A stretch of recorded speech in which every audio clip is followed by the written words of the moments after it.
Iya, selamat pagi. Silakan kembali.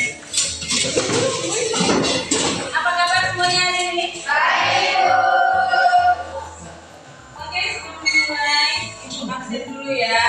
Hari ini siapa yang tidak hadir? Ada yang dua, Bu. Tiga, Bu. Iya, siapa yang NPK 3 orang ya? Yang tidak hadir? 2 orang, Bu. Siapa? Petri sama Oh iya. Kenapa keterangannya? apa, Bu? Tidak ada keterangan ya? keterangan.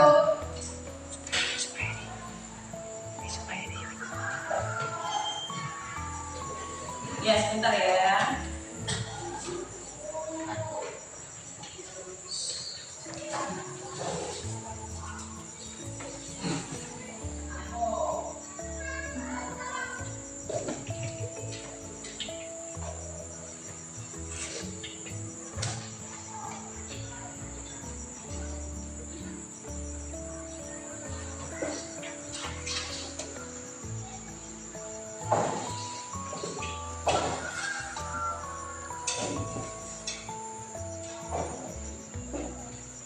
Baiklah, sebelum kita memulai pelajaran hari ini, kita membaca doa terlebih dahulu kepada ketua kelas. Silakan untuk memulai membuka doanya.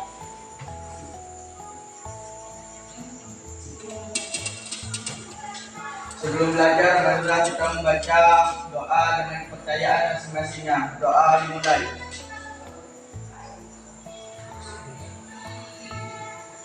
Doa selesai. Baik, untuk kehadiran hari ini ada beberapa anak yang tidak hadir tanpa keterangan ya tadi ya. Kemudian ada yang 3 orang ikut AMBK.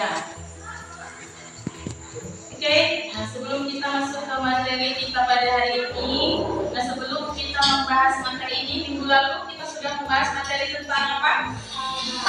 Ya, tentang hak asasi manusia. Apa itu HAM?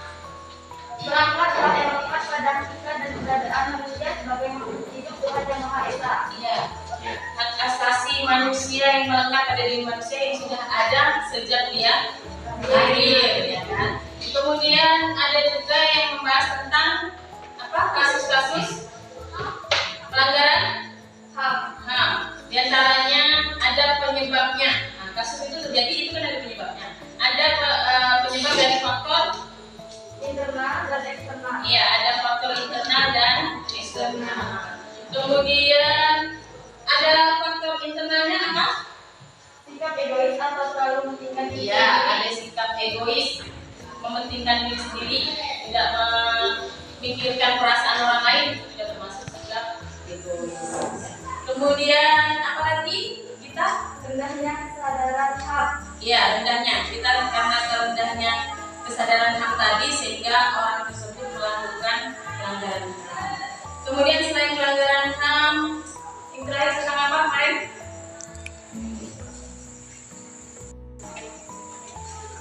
Itu terakhir itu.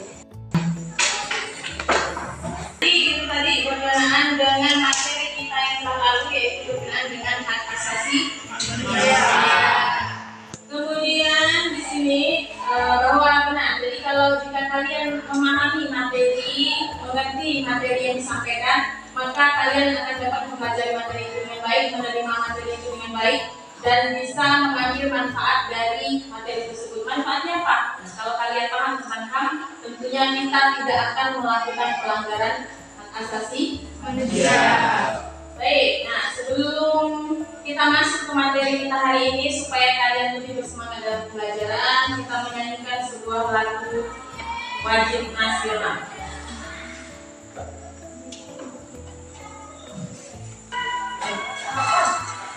Oke, kita nyanyikan lagu dari Sabang sampai Merauke, semuanya. Dari Sabang sampai Merauke, jejak pulau-pulau.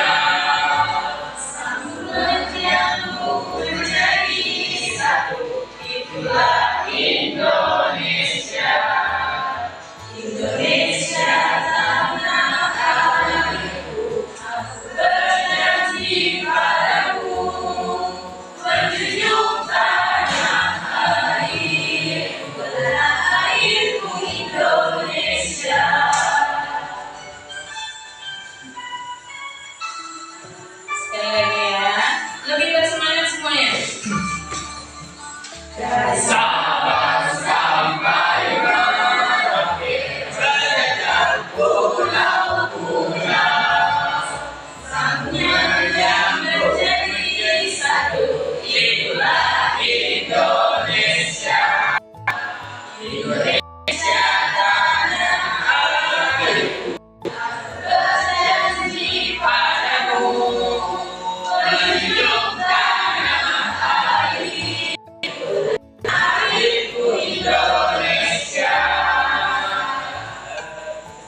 Jadi dengan maksud salah satu menyanyikan lagu kebangsaan atau lagu nasional supaya kita tahu. Ini lagu juga mengisyaratkan kan bahwa menceritakan negara kita Indonesia itu beragam.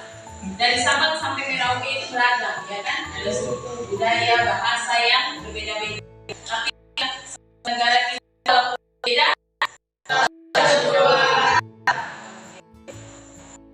Kita lanjutkan ke materi ya.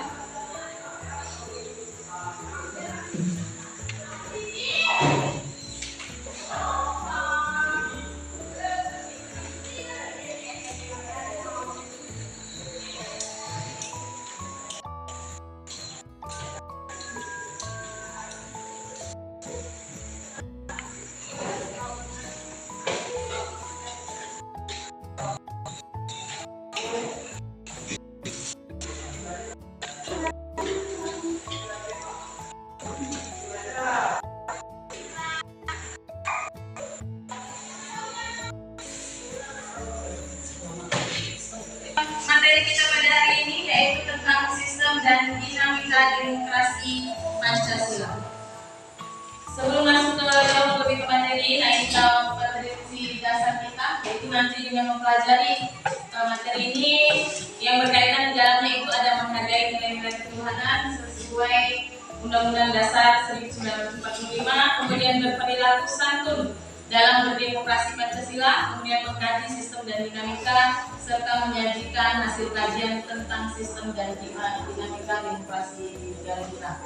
Kemudian tujuan pembelajaran kita dengan melalui metode PBL itu nanti diharapkan kalian mampu untuk mengidentifikasi sistem dan dinamika demokrasi Pancasila sesuai dengan Undang-Undang Dasar 1945 yang benar, serta melalui nanti akan ada diskusi dan tanya jawab. Itu diharapkan kalian mampu menjelaskan apa itu sistem dan dinamika demokrasi Pancasila sesuai Undang-Undang Dasar 1945. Kemudian nanti akan ada pembagian kelompok itu kita bagi kelas ini menjadi 4 kelompok sesuai yang sudah Ibu harapkan kemarin ya. Nah, oke, kita masuk dengan diawali dengan mengamati sebuah video. Nah, nanti Ibu akan menayangkan sebuah video, silakan diamati, dilihat ada apa di sana. Nah, nanti setelah itu, setelah kalian perhatikan, kalian akan setelah mengamati video, ungkapkan pemahaman kalian berkenaan dengan video tersebut. Nah, baru nanti kita akan melakukan tanya jawab dengan video ini. Oke? Ya, jadi tolong diamati, ini video yang akan Ibu tayangkan. Amati dan dengarkan ya.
Baik, sampai di sini dulu. Sudah bisa melihat video yang ditayangkan tadi? Bisa menangkap apa yang sedang mereka ungkapkan, ya kan? Di sini ada yang kita lihat ada beberapa mahasiswa, banyak, ya kan? Banyak, bahkan dia tidak hanya dari satu universitas, tapi bisa mereka tergabung beberapa kampus, ya. Oke, silakan menyatakan mewakili 1, 2, atau 3 orang untuk hasil pemahamannya dari video ini. Silakan angkat tangan, gampang. Mahasiswa yang menyatakan Jokowi harus diberi lampu merah karena kondisi negara yang semakin buruk dari kenaikan segala barang dan sebagainya. Iya, benar sekali. Jadi di sana ada menyatakan bahwa presiden kita dikatakan di situ Jokowi harus diberi lampu merah karena memang dinyatakan kondisi negara kita itu sedang tidak baik. Kemudian ada yang lainnya? Iya, silakan. Mahasiswa yang tergabung dari berbagai kampus, mereka melakukan demonstrasi berkenaan dengan protes terhadap presiden. Ya, benar sekali. Jadi itu tadi ada beberapa kampus, makanya mereka bergabung. Jadi tidak hanya satu universitas saja, tapi dari sekian universitas mereka bergabung untuk menyatakan protes kepada Presiden. Yang lainnya ada lagi? Ya. Peristiwa yang terjadi terjadi di mana mahasiswa melakukan demonstrasi bersatu dari hati menentang kebijaksanaan presiden. Ya, jadi pada intinya mereka itu sepakat untuk menentang kebijakan dari presiden karena kebijakan itu membawa dampak yang buruk bagi masyarakat. Bahasa dalam kondisi ini masyarakat dalam perekonomian menengah ke bawah. Oke, itu sepintas setengah dari perjalanan penayangan video. Kalian sudah mulai memahami apa yang ditampilkan dari video ini, apa yang dilakukan mereka, dan apa yang terjadi, ya kan? Nah, itu. Ini berkaitan dengan materi kita, adanya sistem dinamika dan demokrasi. Oke, baik. Di sini akan Ibu berikan penjelasan tentang. Baik, jadi dari video tadi yang ditayangkan itu berkaitan dengan materi kita hari ini, yaitu tentang sistem dan dinamika demokrasi Pancasila. Apa itu yang pada awalnya apa sih demokrasi, ya kan? Nah, jadi di situ ada apa itu demokrasi?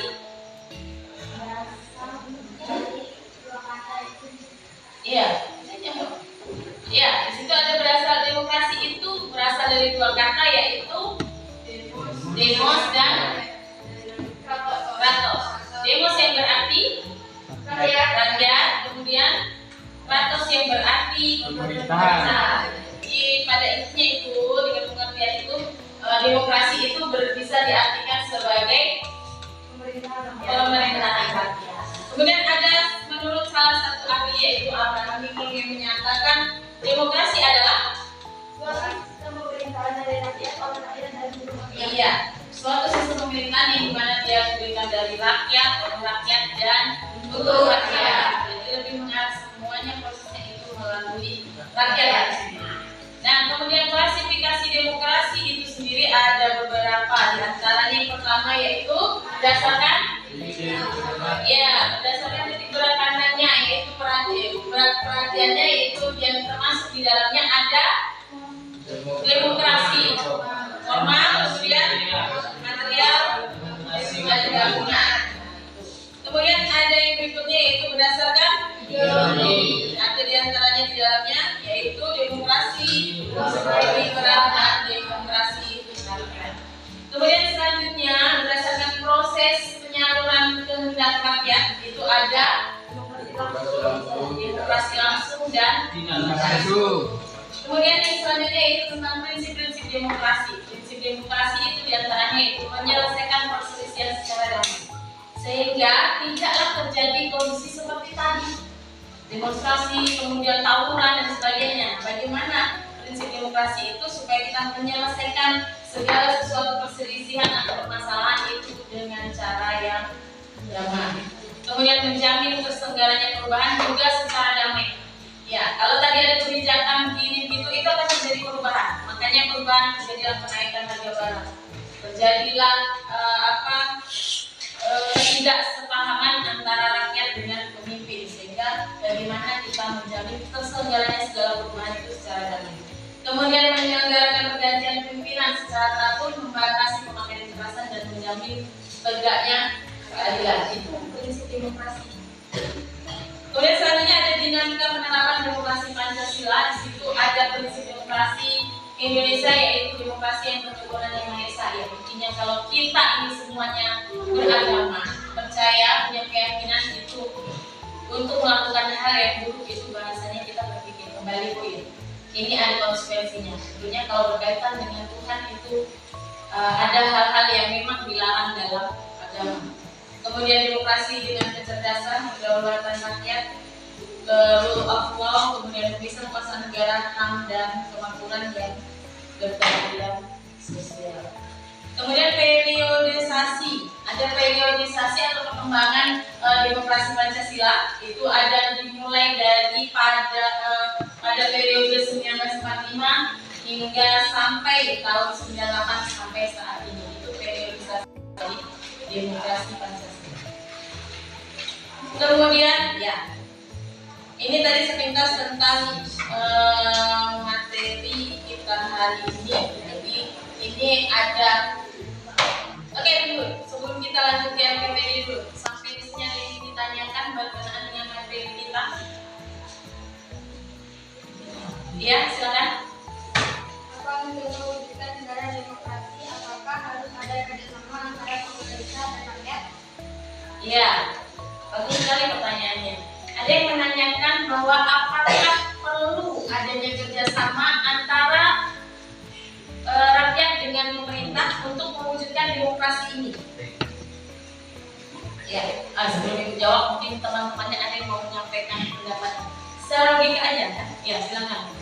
Ya, pemerintah perlu bekerjasama dengan rakyat atau paling tidak terhadap wakil rakyat yang dapat menampung aspirasi dan melindungi rakyatnya, sekaligus dapat menciptakan sistem pemerintahan yang dapat memenuhi kebutuhan rakyatnya baik di kota maupun di desa. Iya, benar sekali. Jadi memang perlu adanya kerjasama antara rakyat dengan pemerintahan. Karena kalau tidak ada, nah itu bagaimana kerjasamanya? Apakah kita langsung datang ke sana, ataukah kita yang langsung menemui presiden? Tidak. Tetapi itulah tadi adanya beberapa yang dikatakan Dewan Perwakilan Rakyat. Mereka yang mewakili kita. Jadi bukan mereka langsung itu kita yang langsung pergi ke Jakarta ketemu, itu tidak mudah seperti itu ya kan? Karena proses yang tidak mudah untuk menemui pejabat-pejabat tinggi itu, apalagi presiden tidak mudah. Sehingga salah satu upayanya supaya aspirasi kita masyarakat yang baik itu berada di kota maupun di desa, walaupun cenderung itu kebanyakan yang lebih diperhatikan itu kan masyarakat di Kota.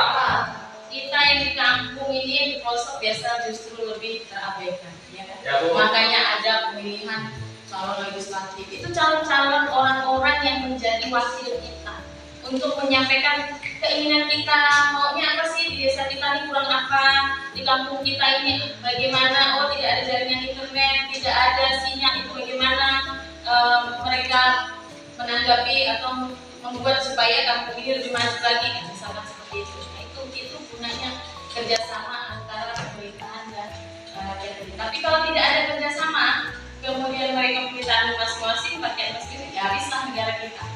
Ya, nah seperti itu. Paham sampai di sini? Oh. Ada pertanyaan yang lain? Ya, silakan. Apa contoh pelaksanaan demokrasi dalam kehidupan sehari-hari? 1. Mengusahakan kebebasan Oke, jadi tadi setelah pembahasan materi, ada satu lagi pertanyaan tadi dari siapa? Ya, silakan. Apa contoh pelaksanaan demokrasi dalam kehidupan sehari-hari? Ya, ada contohnya. Apa sih contoh pelaksanaan demokrasi yang kita bahas tadi dalam kehidupan sehari-hari itu seperti apa? Ada yang ingin menjawab? Ya, silakan. Menggunakan kebebasan dengan rasa tanggung jawab, menuntut hak setelah melaksanakan kewajiban, membiasakan diri bertindak demokrasi dalam segala hal.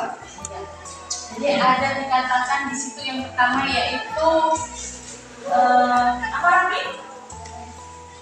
Menggunakan kebebasan dengan rasa tanggung Ya, jawab. menggunakan kebebasan dengan rasa tanggung jawab. Jadi kalau yang namanya kita diberikan sebuah kebebasan, itu bisa mempertanggungjawabkan kebebasan tersebut. Jangan mentang-mentang bebas, lalu bebas sesuka hatinya, tanpa memikirkan perasaan orang lain, tanpa memperhatikan hak orang lain.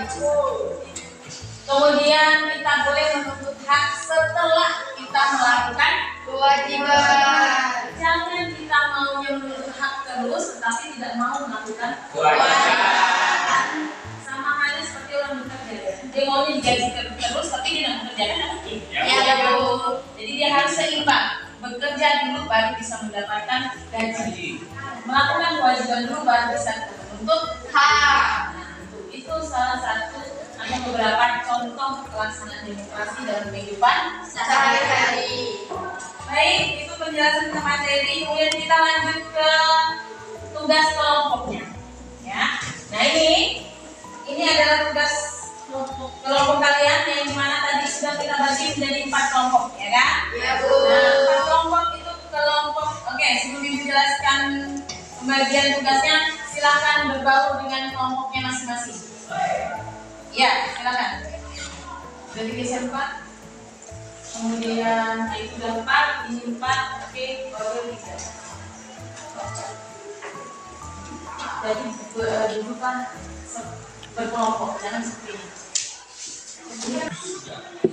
Ya, jadi dari tugas-tugas kelompok kalian bisa dilihat kalian boleh mencari dari sumber manapun, dari buku paket, kemudian atau mungkin bertanya dengan sesama anggota kelompok, mungkin ada yang tahu, dan silakan mencari jawaban dari permasalahan yang disampaikan kelompok masing-masing. Ya, dari kelompok 1, 2, 3 ya. Maka kemudian silakan tuliskan dan nanti kita menyajikan satu persatu di dalam. Oke, jadi sudah selesai dalam diskusiannya. Jadi sekarang kita kasih kesempatan pada kelompok 1 untuk menyajikan apa yang menjadi hasil diskusi dengan kelompoknya, dan kelompok lain boleh bertanya atau ingin menanggapi. Kepada kelompok 1, silakan. Analisis tentang perbandingan demokrasi liberal dan demokrasi demokrasi liberal Yang lainnya silakan. adalah demokrasi yang didasarkan pada kebebasan dan atau individualisme, kekuasaan pemerintahan yang terbatas dan tidak diperkenankan banyak melakukan campur tangan dan bertindak semena-mena terhadap rakyatnya, kekuasaan pemerintahan oleh konstitusi, akan demokrasi rakyat yang didasarkan pada aman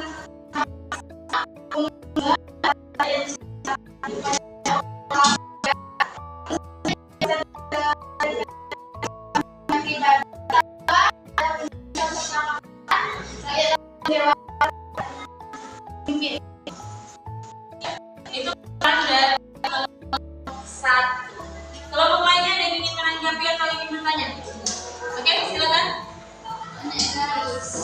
Sebutkan tokoh yang mengungkapkan pendapat tentang demokrasi rakyat. Ya, jadi dari kelompok berikutnya itu menanyakan tokoh yang menyatakan apa? Demokrasi. Ya, silakan ditanggapi kelompok 1. Ada 2 tokoh yang mengemukakan pendapat tentang demokrasi rakyat, yaitu yang pertama Mr. Rutherford Framework, demokrasi rakyat lebih mendewakan pemimpin, dan juga pandangan William Budiarjo yang mengemukakan bahwa komunisme tidak hanya merupakan sistem politik, tapi juga mencerminkan gaya hidup yang berdasarkan nilai-nilai tertentu. Sudah, Bu? Ya. Bagaimana kelompok 2? Bisa diterima? Bisa, Bu. Bisa dipahami dengan kelompok yang lainnya? Oke, kemudian lanjut ke kelompok 2. Ya, silakan bacakan hasil dari presentasi kelompoknya.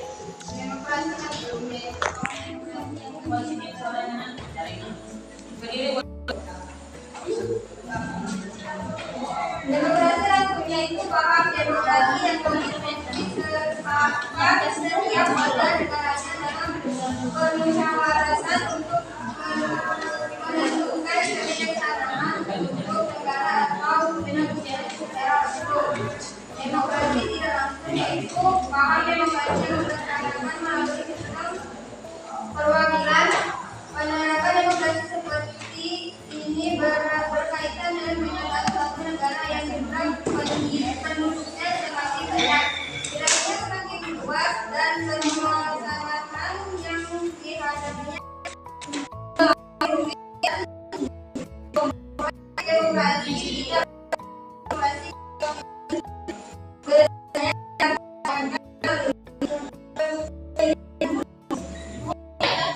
Penjabaran dari kelompok langsung. Lainnya ada yang bertanya menanggapi? Saya dari kelompok 1. Bisa tolong berikan contoh demokrasi tidak langsung? Demokrasi tidak langsung itu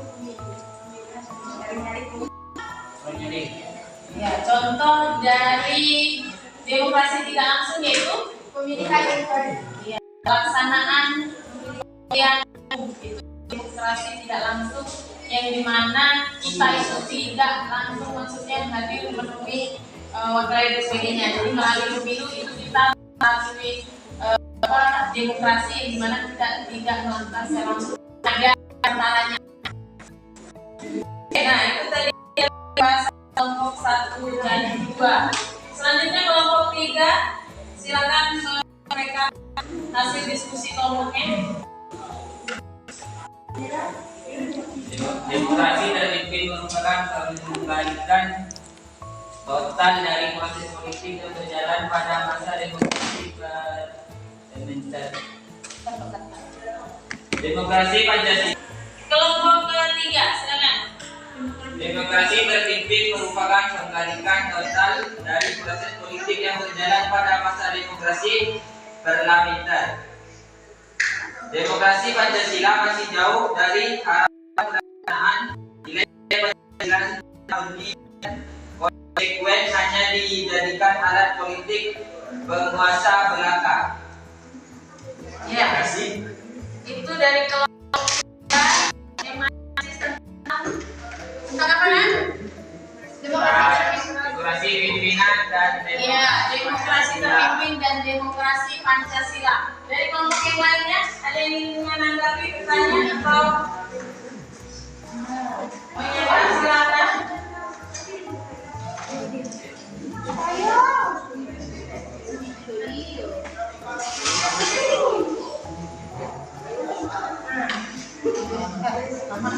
Presiden Soekarno menerbitkan suatu dekret pada tanggal 5 Juli 1959 yang selanjutnya dikenal dengan sebuah Dekret Presiden 5 Juli 1959. Ya, demikian itu tadi ada pembahasan dari kelompok 1, 2, 3, dan 4 yang dimana masing-masing sudah memaparkan atau menyampaikan dari hasil diskusi kelompoknya berkenaan dengan dari demokrasi liberal, demokrasi rakyat, demokrasi langsung dan tidak langsung, kemudian demokrasi terpimpin dan demokrasi Pancasila, serta demokrasi pada masa Orde Baru hingga pada masa reformasi. Nah, demikian dari paparan beberapa kelompok. Oke, kemudian sampai di sini ada yang ingin dipertanyakan atau ingin dibahas?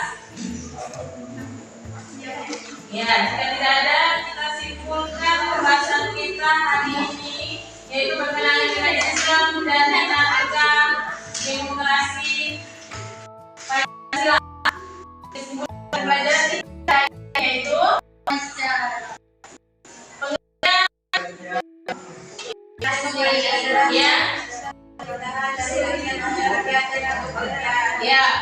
dari demokrasi itu sendiri yaitu pemerintahan dari rakyat, oleh rakyat dan untuk rakyat. Kemudian klasifikasi demokrasi apa saja? Berdasarkan kejujuran dalam rakyatnya. Dan berdasarkan Proses penyaluran kepada rakyat. kemudian prinsip demokrasi di Indonesia itu apa saja? Demokrasi yang Berketuhanan yang Maha Esa. kemudian Demokrasi dengan kecerdasan. Demokrasi yang demokrasi dengan rule of law, kemudian demokrasi dengan kecerdasan dan kekuasaan negara. Demokrasi dengan hak asasi manusia. Demokrasi dengan keadilan dan kemerdekaan. Demokrasi dengan otonom daerah. Demokrasi itu jadi pembahasan materi kita di bab 2 yaitu berkenaan dengan sistem demokrasi Pancasila di negara kita. Untuk tugas kalian di rumah, silakan kalian mengamati gambar pada halaman 36. Itu ada 4 gambar, silakan kalian amati kemudian ucapkan dan tuliskan di buku tugas masing-masing dan dikumpulkan minggu depan. Itu pembahasan kita pada hari ini. Untuk minggu depan kita lanjut materi berikutnya. Ya, Bu. Oke, sebelum kita mengakhiri pembelajaran kita pada hari ini, jadi mengharapkan kalian bisa memahami materi kita pelajari hari ini sehingga nantinya kalian bisa mendapatkan ilmu, memberikan manfaat, kalian bisa memahami apa yang kita pelajari hari ini. Oke, kemudian kita tutup pelajaran kita pada hari ini dengan bersama-sama mengucapkan alhamdulillah. Terima kasih semuanya atas kerjasamanya. Kita lanjut lagi materi kita untuk pertemuan minggu depan. Ya,